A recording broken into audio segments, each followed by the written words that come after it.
کہ مسلمانوں کے اعلیٰ کھرے سونے جیسے اوصاف جو ہیں وہ اب ان سے خالی ہو چکے ہیں۔ ان کے کردار نفاق اور بزدلی کا شکار ہو کر انہوں نے خودی کا سودا کر لیا ہے اور اپنے اتحاد کو پارا پارا کر دیا ہے۔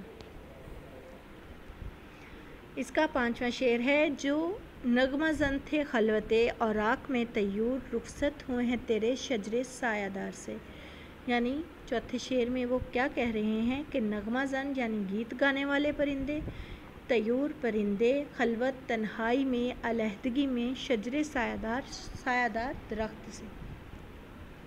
موسم بہار میں پتوں کے پیچھے بیٹھ کر میٹھے گیت گانے والے پرندے خزاں کا موسم دیکھ کر جو ہے اب وہ یہاں سے رخصت ہو گئے ہیں، جا چکے ہیں۔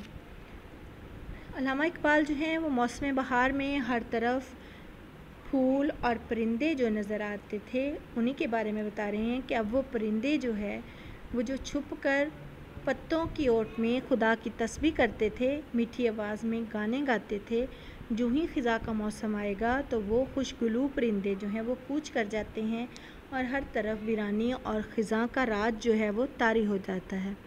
علامہ محمد اقبال مسلمانوں کو ان کے زوال کے اسباب بتاتے ہوئے سمجھا رہے ہیں کہ وہ عظیم لوگ جنہوں نے مسلمانوں کو ترقی کی راہوں پر گامزن کیا تھا، ان کے گن سارا زمانہ گاتا تھا، وہ ایک ایک کر کے اس دنیا سے رخصت ہو گئے ہیں۔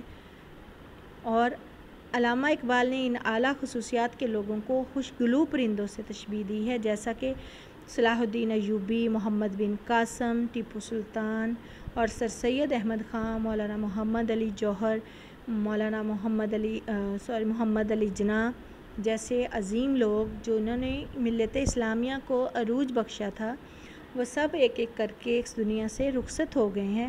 ان سب عظیم لیڈروں کو نہ ہونے سے اب امت مسلمہ جو ہے وہ زوال کا شکار ہو گئی ہے، اور اس زوال اور پستی سے نکلنے کا واحد ایک ہی رستہ ہے کہ مسلمان اپنے اندر وہ اوصاف پیدا کریں جو ان کے اسلاف کا خاصہ تھے۔ شاخ بریدہ سے سبق اندوز ہو کہ تو، نہ آشنا ہے قاعدۂ روزگار سے۔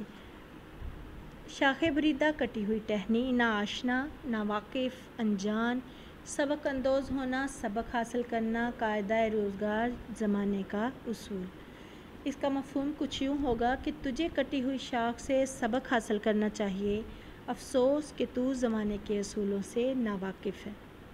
اقبال ہمیں اتحاد و اتفاق کا درس دیتے ہوئے کہتے ہیں کہ یہ زمانے کا اصول ہے کہ جس نے بھی اتفاق کا دامن چھوڑا وہ رسوا ہو گیا۔ اے مسلمانوں، تمہیں اس شاخ سے سبق حاصل کرنا ہے جو درخت سے کٹ کر الگ ہو گئی ہے، تو خزاں اس پر مسلط کر دی جاتی ہے، لاکھ بہاریں آئیں لیکن وہ ہری بھری نہیں ہو سکتی۔ یہ کوئی انسان کا بنایا ہوا قاعدہ یا دستور نہیں بلکہ قانون فطرت ہے۔ اسی لیے قوموں کی زندگی میں اتحاد اور اتفاق کی بے حد اہمیت ہے۔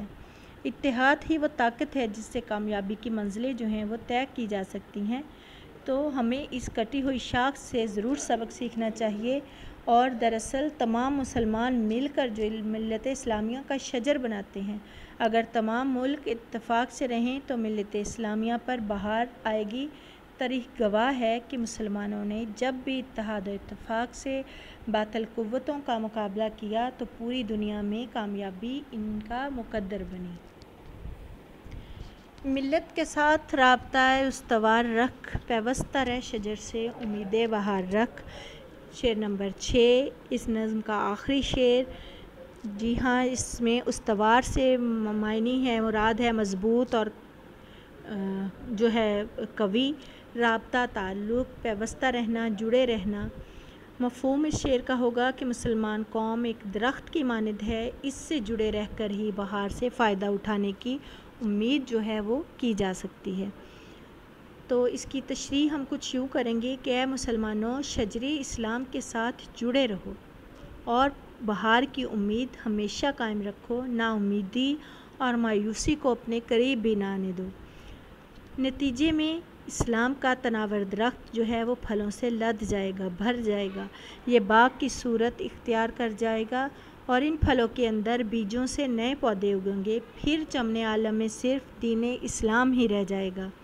امن کا خواب جو ہے وہ اسی طرح سے پایہ تکمیل کو پہنچے گا، بہار کا آغاز ہوگا جس کے بعد خزاں جو ہے وہ کبھی نہیں آئے گی۔ تو اس کے لیے ہمیں ملت اسلامیہ کے ساتھ جڑنا ہوگا، اس کے بعد ہمارا ہر خواب حقیقت بن جائے گا، ہماری کوئی خواہش بھی جو ہے وہ ادھوری نہیں رہے گی۔ ضرورت صرف اس بات کی ہے کہ مسلمان جو ہیں خود کو اللہ اور اس کے پیارے نبی حضرت محمد مصطفیٰ صلی اللہ علیہ وآلہ وسلم کے احکام کے مطابق ڈھال لیں۔ بقول اقبال کی محمد سے وفا تو نے تو ہم تیرے ہیں، یہ جہاں چیز ہے کیا لوح و قلم تیرے ہیں۔ یعنی اقبال جو ہیں وہ بالخصوص نوجوانوں سے کہتے ہیں کہ ہر فرد کو اپنی ملت کے ساتھ تعلق استوار رکھنے چاہیے، اور مسلمانوں کی جماعت صرف اسلامی اقدار کو اپنانے سے ہی مضبوط ہو سکتی ہے، اور یہی فلسفہ اجتماعیت ہے۔ ہمیں باہمی اختلاف کو بلا کر ایک ہونا ہوگا، اتحاد سے ہی وہ ملت اسلامیہ کے ساتھ جڑ سکتے ہیں اور بہار ان کو جو ہے وہ فائدہ پہنچا سکتی ہے۔ بچوں، یہ تھی ہماری آج کی نظم اور اس کی تشریح۔ امید کرتی ہوں آپ سب نے بہت اچھے سے سمجھ لی ہوگی۔ انشاءاللہ کل کو نئے لیکچر کے ساتھ آپ کی خدمت میں دوبارہ حاضر ہوں گے۔ تب تک کے لیے اپنا بہت خیال رکھیے گا۔